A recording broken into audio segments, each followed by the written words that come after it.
President Brown, in our hearts, you are the students' president. And we'll miss your love as a leader, mentor, and advisor.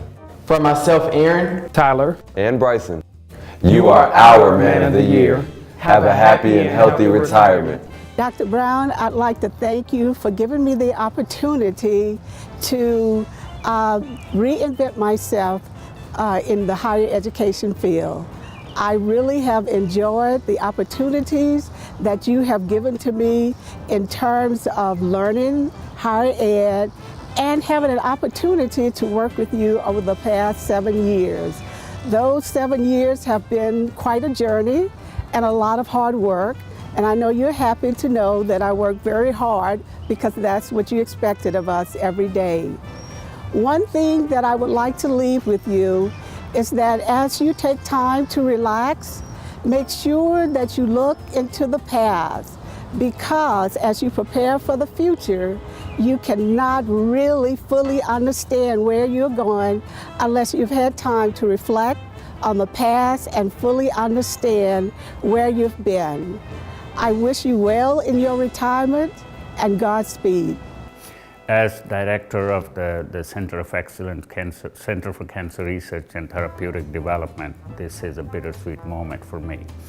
I got to know Dr. Brown very early on, and from the very first meeting, I knew that it would be wonderful to work with him, and it has been.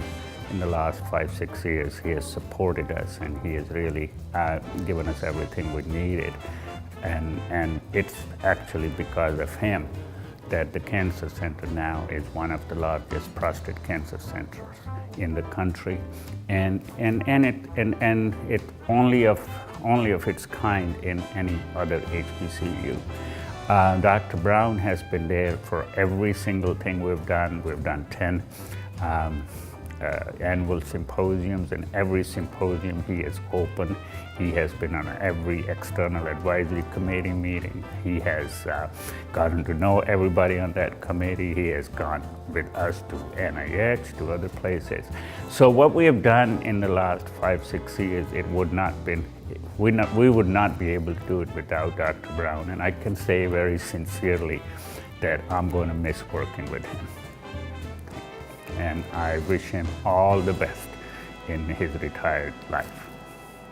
Mr. President, I want you to know that I asked to do this, and you know I'm not a in front of the camera person, but I really wanted to say thank you to you for two things. One, I want to say thank you to you for retaining me as general counsel when you became president in 2008, because you certainly didn't have to do that, and because you did, that gave my daughter an opportunity to attend CAU on a tuition waiver program, and I think, as you know, she's graduating on May 18th at 8 a.m. in the morning, and this experience has been truly transformative in her life. I've seen the transformation in her as she has grown from a young lady into a woman, and I think that you, because of what you did for me, you have set her life on a course that is really going to benefit her in the future.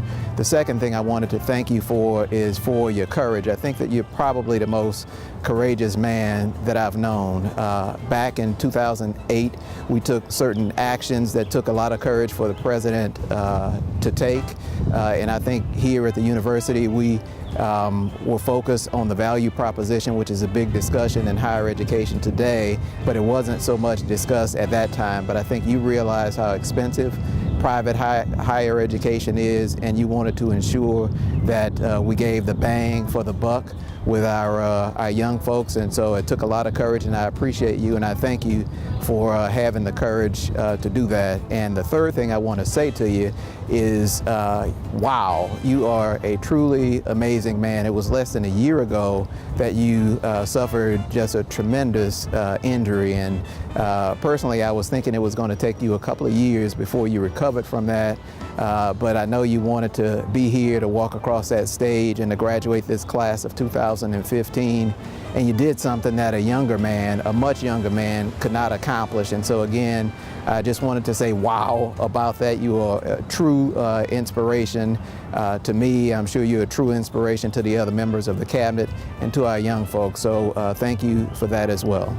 Dr. Brown, for the past several years that we've had an opportunity to work together, I have watched your leadership and how you have transformed this university.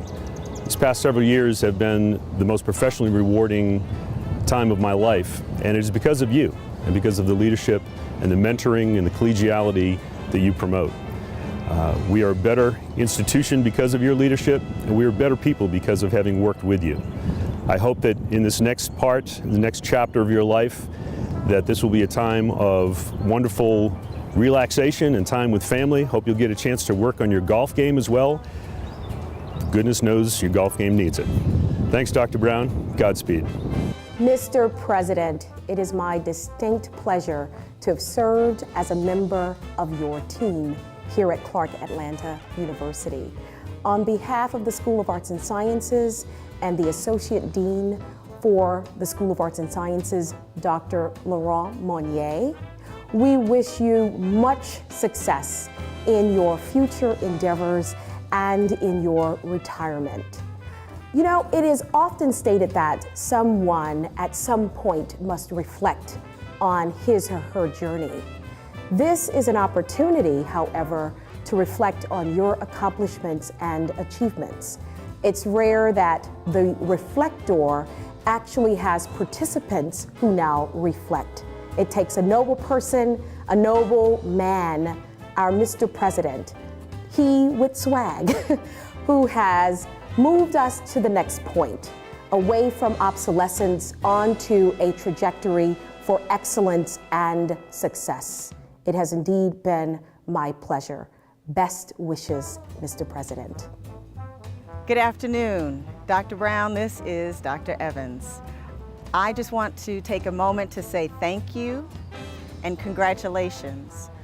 Thank you for all that you've done for Clark Atlanta University in your tenure here, and congratulations for all that you've accomplished and all that you will accomplish.